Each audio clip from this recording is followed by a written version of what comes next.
Moving on, we have round the clocks or our all-day snacks. So let me start with Jhalmuri. After breakfast, this is a classic snack which we can consume at any time of the day. Jhalmuri is puffed rice salad, and beware, they can be really spicy. So our vendor simply toss a handful of puffed rice or muri with roasted peanuts, onions, coriander, and freshly chopped chilies in a tin can, and is seasoned with a sprinkle of special spices, mustard oil, and a squeeze of lemon juice. And they store everything inside with a wooden ladle and serve it in handmade paper cones. I love that. And what about people who can't handle spice? Is the non-spicy version just as good?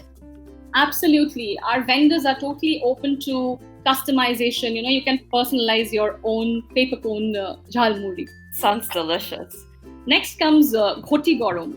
And the arrival of a Ghoti Garam vendor resembles that of the Pied Piper of Hamelin. So drooling is rather involuntary. Is a crunchy mix of salted crispy served with sliced raw mangoes or hot plum and green chilies.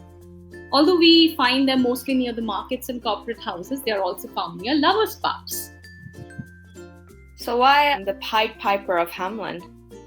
You will always find them with people running around or chasing them through the roads, calling in for more Ghoti Garam. And is that because everyone has their favorite stall?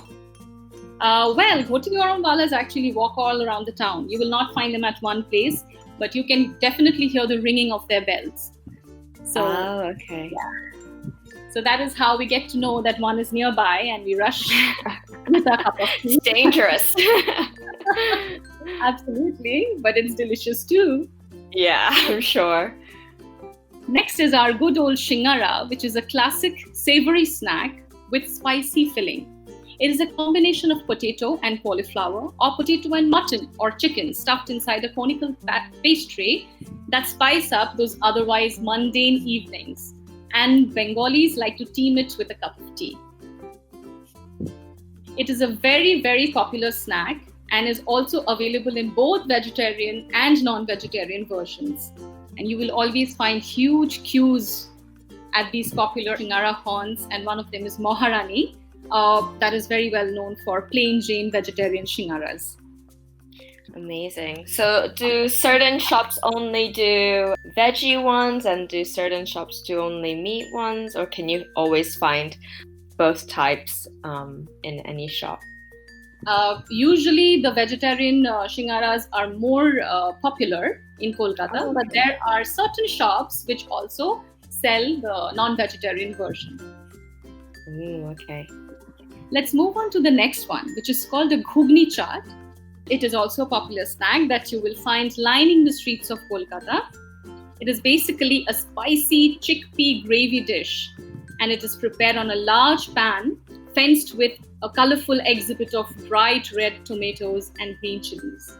It is an iconic street side wonder, and one that is on the healthier and cheaper side. You can check out streets outside the Vadan market or New Market for the best versions of vegetarian ghugni.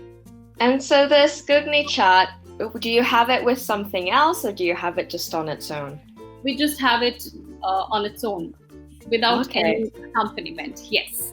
And the tomatoes and green chilies around the pan, is that just decorative purposes, or?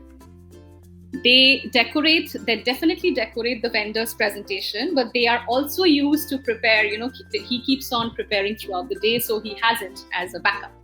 Amazing. Yeah, absolutely. Oh, and I personally enjoy the non-vegetarian twist to it, and that brings us to the next one, which is called Mutton Ghugni.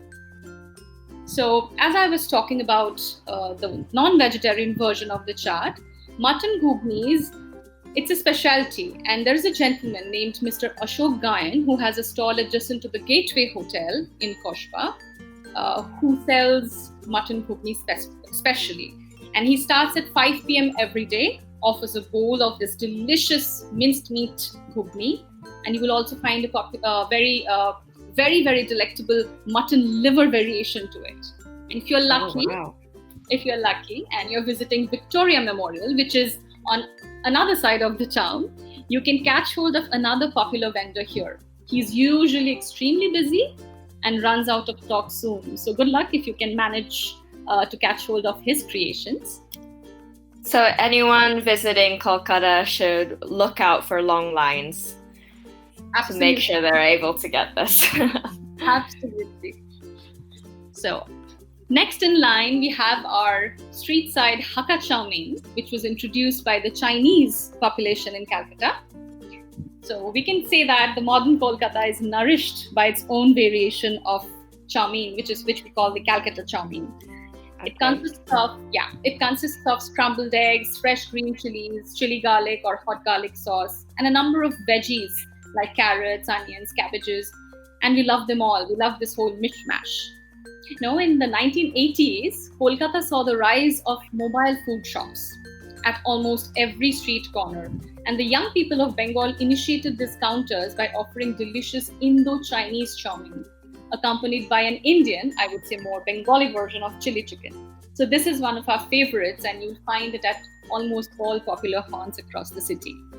Amazing. That sounds delicious as well. Yeah, they are.